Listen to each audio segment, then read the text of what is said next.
दूर कांटू के इंतखाब का वक्त आया है, तेरे अख्तियार में है मौजूदा रुख, किश्ती पर उनके गरकाब का वक्त है। PTI की सीनियर क़यादत और मेंबर उम्मीदवार असम्बली शौकत फरीद साहब से यह गुजारिश करता हूँ कि जितने भी लोग मुख्तलिफ कबाइल के छोड़कर आपकी जमात में शामिल हुए, मुस्तकबिल में इनका खास ख्याल रखेंगे। और हल्का नंबर 4 यूनियन कौंसिल डमास के जो कारकुन हैं, मैं आपसे वादा करता हूँ कि आपके साथ किसी किस्म की कोई ज्यादती नहीं होगी। आप खुद कर सामने आए और PTI को कामयाब करें।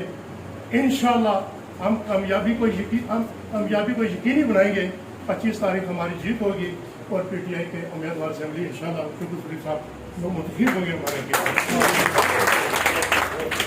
मैं राजा मुनव्वर साहब का मैं शुक्रिया अदा करता हूँ, बाजुल अमीर साहब, शकूर साहब और आबद साहब, क्या नाम है मुजाहिद साहब के मुजाहिद साहब, जितने भी कासिम साहब, जितने भी मेरे इस्तेमाल के लिए जो आगे के लेकर गए, मैं आपका दिल से शुक्रिया अदा करता हूँ। इम्तियाज साहब, सबका शुक्रिया अदा करता हूँ। अस्सलाम वालेकुम रहमतुल्लाहि व बरकातुहू।